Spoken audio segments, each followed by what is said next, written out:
Hello and welcome back to our channel. So today in this video we are going to discuss about how to find bank account number and routing number on Payoneer. So without wasting much of our time, let's get straight into the video. So to find your Payoneer bank account number and routing number, you need to first of all open the account itself.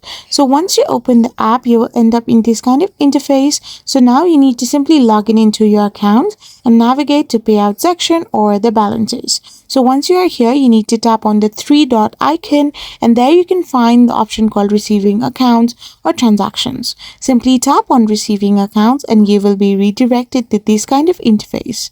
So here you have three accounts, so you can select any of the accounts, and once you have selected the account, simply tap on view details. So once you tap on the view details option, you can simply find the options like routing or account number. So this is how you can find bank account number and routing number on Payoneer. I hope you found this video helpful. So don't forget to hit that subscribe button and do give us a thumbs up. We will be back again with more informative videos. Thank you for watching.